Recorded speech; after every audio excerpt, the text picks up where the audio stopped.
Hello and welcome to Business Now Exclusive.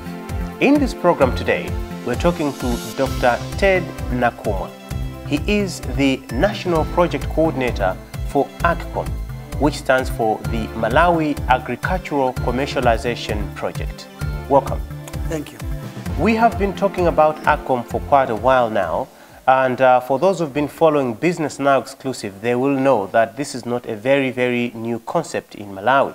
Basically, we're talking about the project which was implemented or which was put in place to help farmers to grow their capacity in production and many other fields. But briefly, just tell us what exactly AGCOM is about. Thank you, Joab. So as you put it, this is a flagship program for the Malawi government to commercialize smallholder and medium-scale farming. We want to commercialize, moving from subsistence to doing, farming as a business. So it's a 95 million 6-year program with the funding from World Bank. It's a credit facility. So it means that we'll pay back. It's a loan facility to Malawi government. Okay. Yeah. Now, I know that this program is a bit unique in that you also try to link the producers with what you call off-takers and things. Just tell me exactly how it operates. How do you implement these projects? Do you just identify farmers and give them so that they go and do whatever they want, or you also look into how they interact with the market? Yeah, right. So let me briefly tell you why this project. Yes. We identified the problems that a Malawian farmer faces. Yes. For example, lack of markets, competitively, priced credit facility to finance their agricultural, production activities. But also the farmer himself or themselves are not as organized, collective marketing. So AGCOM, in the concept that we call productive alliance, we link the farmer and the market, and that's the off-taker. Okay. But we also, bring in other players like the value, in the value chain, like suppliers of inputs, aggregators. So that, association is called a productive alliance. It benefits everyone along the value chain. So the way we want, or the way we operate, we encourage the farmers to form groups, minimum of 20 people. Okay. But we are not only dealing with new farmers or new produce organizations. We are also looking at low-hanging fruits, those that are already established, but they need some, some push in terms of financing. So we allow them now to submit a concept describing their business, the business they want to do to us. So once we are convinced, then we say, okay, let's blow this up into a proposal.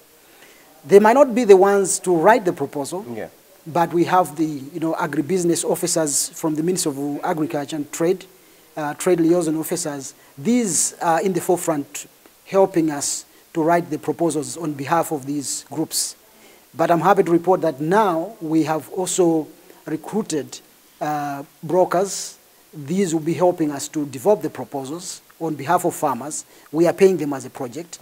But also the other brokers are dealing with the hand-holding, bringing capacity to these farmers, in terms of procurement, financial management, and these other, market-related capacity building, searching for the market, for example, understanding the market, what are the quality issues, what is the demand for the particular commodity. So ultimately, we want them as farmers to grow for the market. So we don't want them to start growing before they understand the market.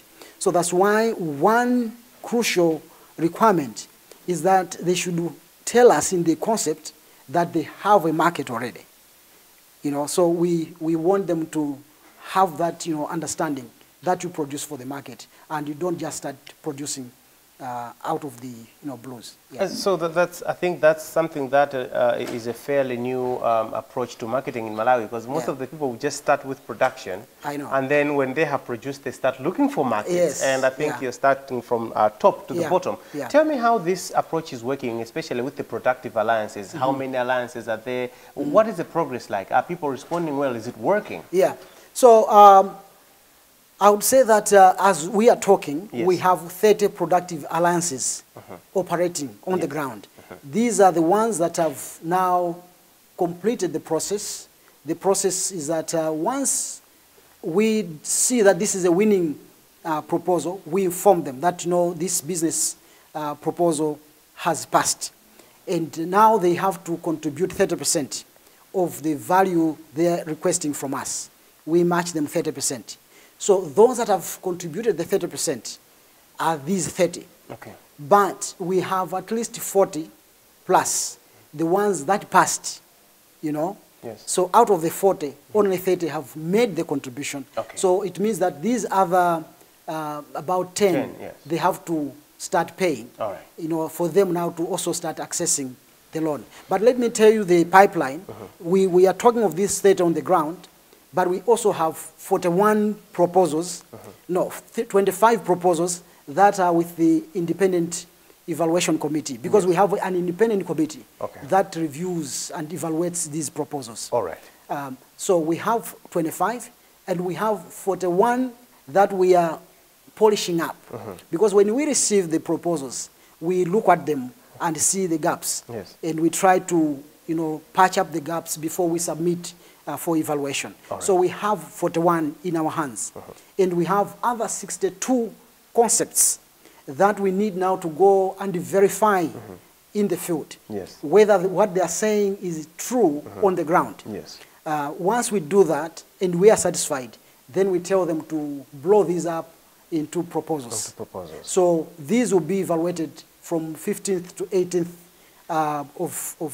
of April. Okay. Yeah. So we have you know a good pipeline.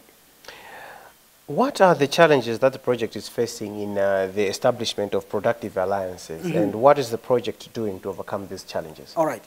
As you know that when you're designing sometimes the program, Yes. you don't anticipate other things, and then there are challenges that crop up. And let me also say that this project originates, or it was first implemented in Latin America, and the economies are a bit different. Yes. So when it is implemented here, we took some lessons from Latin America.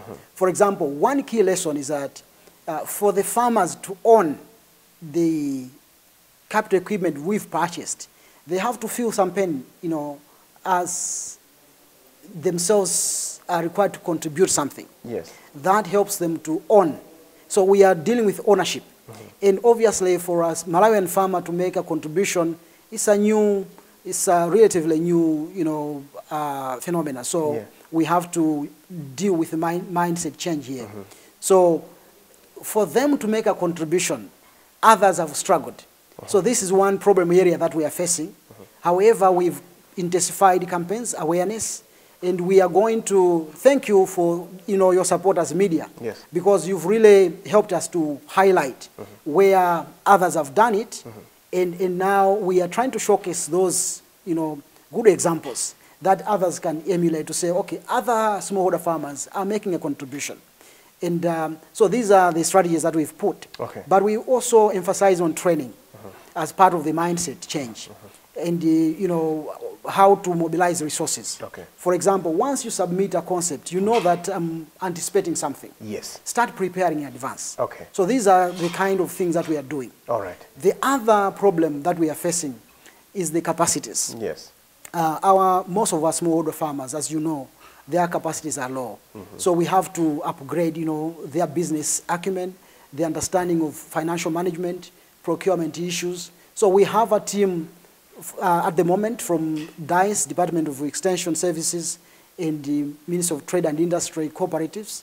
Now it's industry. So the cooperative section are working with our specialists to build these capacities. But as I said, we also now have brokers to help with capacity building. So we are doing something to capacitate these farmers. This problem, I know, for a start, it will be there, but as we go along, this will be history for us as we build, you know, these capacities. So these are some of the problems. But also, we very much want to have a lot of youth-only groups and women-only groups. Yes. Their participation at the moment is lukewarm. That does not mean that the youth and women are not participating, but they are participating in this mixed group where you have men, women, and youth. But we very much wanted them to also form youth-only groups and women-only groups because of the dynamics that sometimes women are not given space when they are operating together with men. Yes. So we want them to run their own agenda as well. So, but we are intensifying. We open windows. For every window that we open, the general window, we open another window for women, another window for youth. So they have 3 times per window to apply. So we open 3 times. It means they have 9 chances compared to men. Yes. So these are some of the things that we are doing for them to for us to increase their participation. So I understand that the producer organizations are supposed to find off-takers if they are to receive a grant from the project. Tell me why this is important. Yeah, as I said, Joab, that we want them to realize that you don't just start producing. Yes. First of all, understand what does the market want, and what quality, and what volumes. Because then you will not come to complain to say, I produced, but there is no market. Yes. So I'll give you an example of beans. Yes. There are different kinds of beans. But what does the market want? Does it want koropete? Does it want nanyati or these other? Is it red kidney? So you first of all have to understand the market. For export, for example, the famous bean for export is sugar beans. Yeah. In Chichewa, we call them koropete. So you find if you grow another type of beans, you might struggle to sell because you didn't understand the market. So that's the reason we say every producer organization, when they submit a concept to us, they must prove that they have a market. They have an off-taker. We also understand that there are limited off-takers, numbers of off-takers. Probably the market is not as strong as one would want. But that's just the start. Once we take them as AGCOM producer organizations, we also help them with market search. We have a team of experts looking for markets within and outside the country. So we know that as we work with them, then they will discover other good markets. This is Business Now exclusive, and today we're talking to Dr. Ted Nakhumwa. He is the National Project Coordinator for Agricultural Commercialization Project in Malawi, AGCOM. Stick around.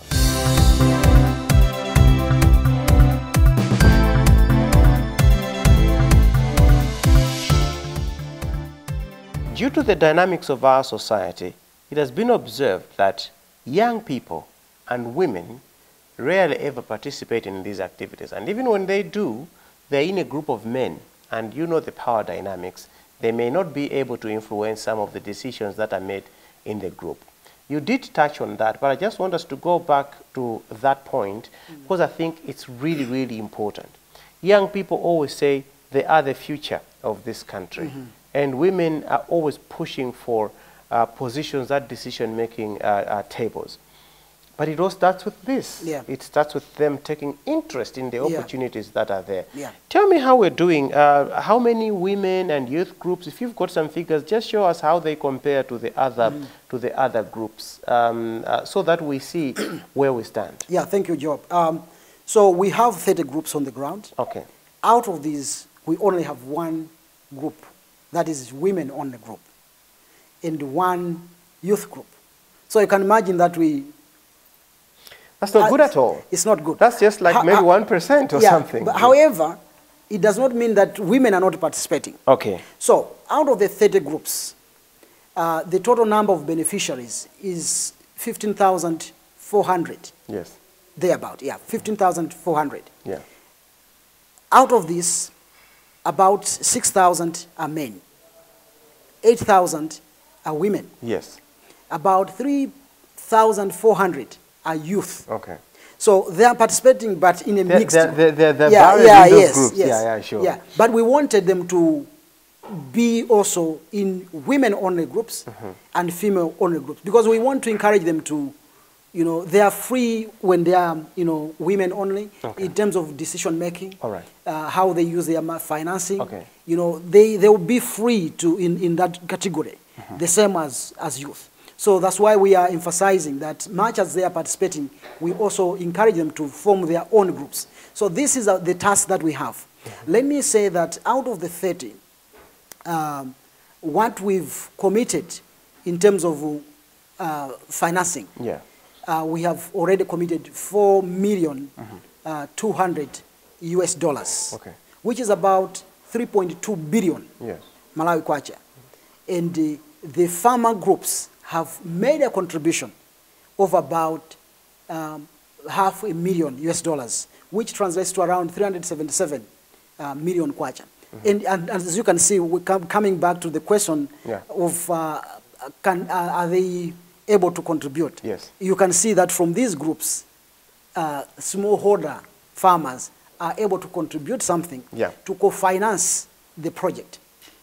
So it's encouraging, much as we are, finding difficulties for the groups to start contributing, but we see them contributing. No, but Dr. Nakhumwa, this is very interesting because I think there's been a common now misleading belief that ordinary farmers, smallholder farmers, don't have the capacity or the interest to honor their end of the bargain. And I think that's the reason that some of the banks have been reluctant to offer credit or loans to these groups.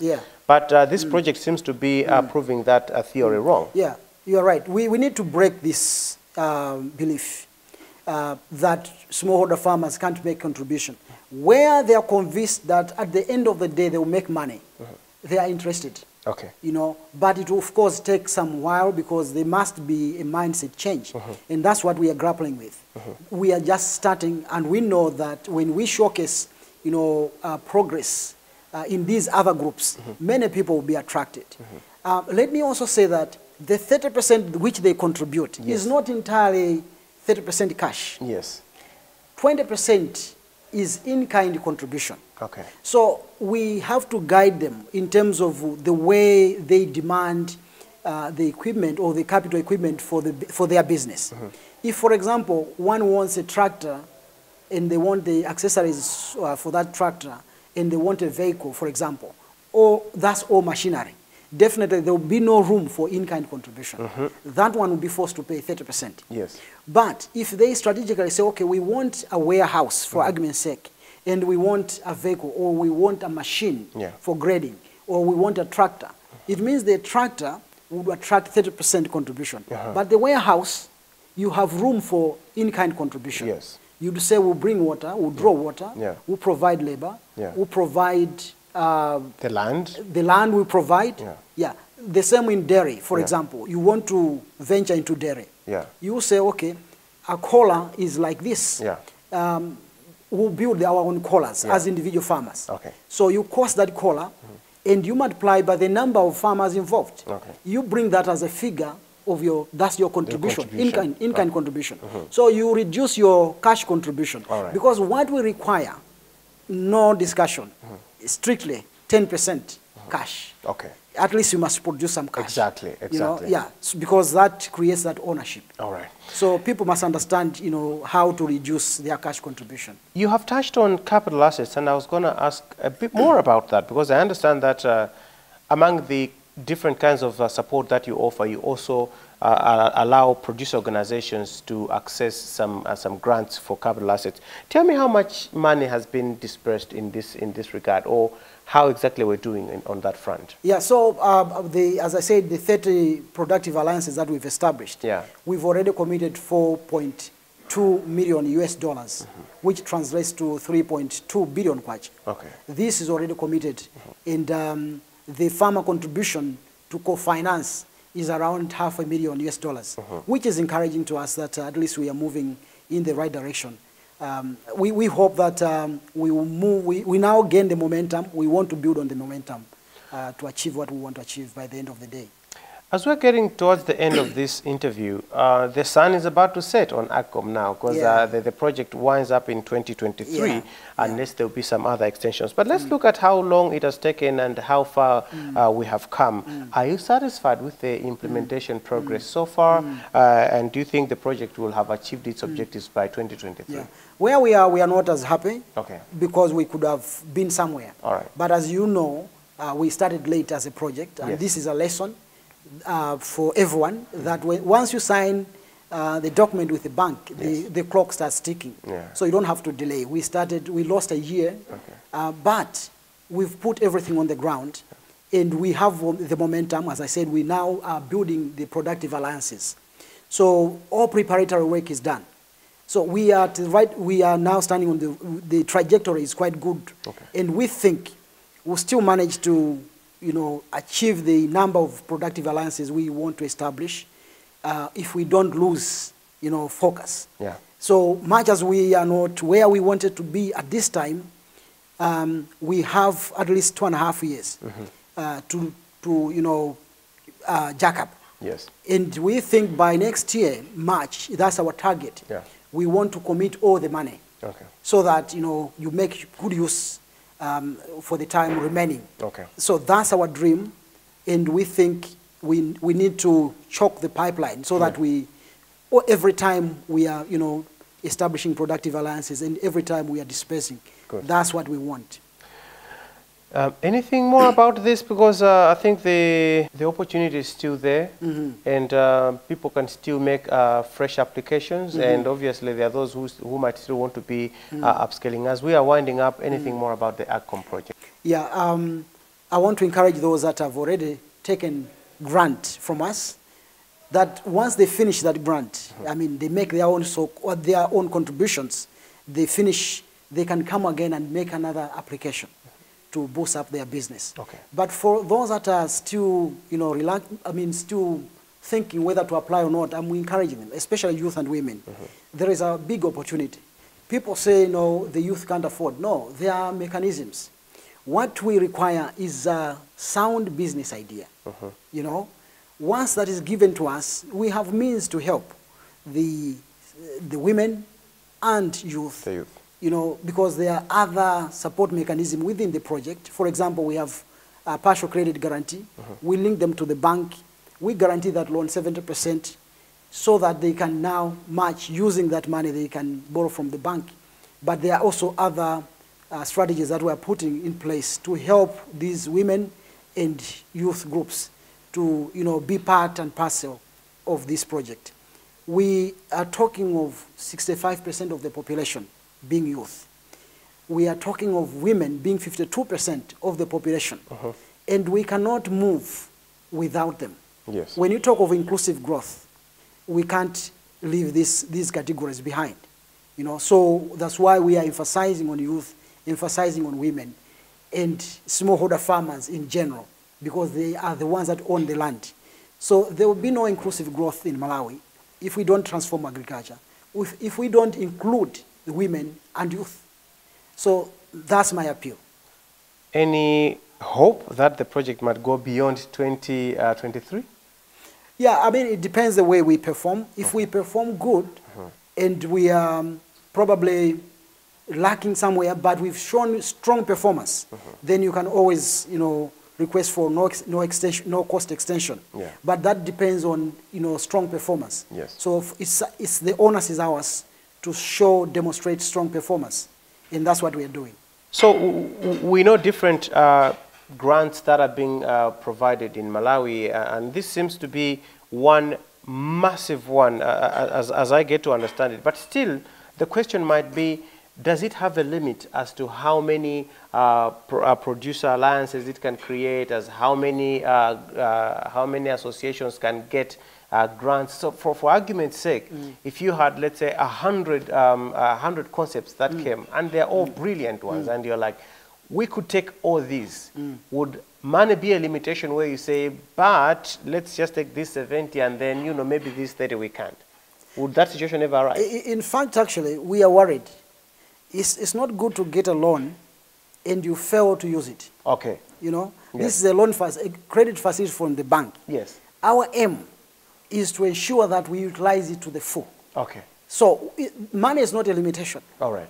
So we are not putting some blocks to ensure that others don't qualify. Okay. In fact, if we had 100 clean bankable proposals, we will take all of them. Ah, great. And it doesn't matter that you are duplicating somebody's you know, concept. Well, yeah, because I mean, like, if it's livestock production, then you can't really say, oh, somebody's already raising goats in Chakhaza, therefore I can't do it here. No, you can't. You can't. Okay, yeah. I see. So what we see is the business making sense. All right. Is business proposal making sense?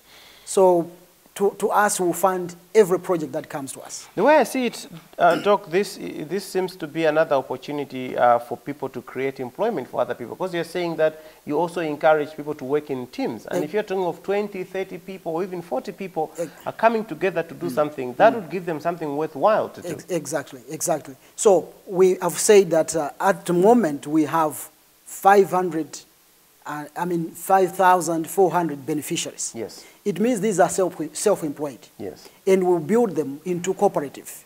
And you know Kenya has flourished on cooperatives. Yes. You have money coming to you, and you can employ other people to run your business. This is what we want to create. And we are also building the value chain. They are aggregators, they are input suppliers, they are off-takers. All these are creating jobs.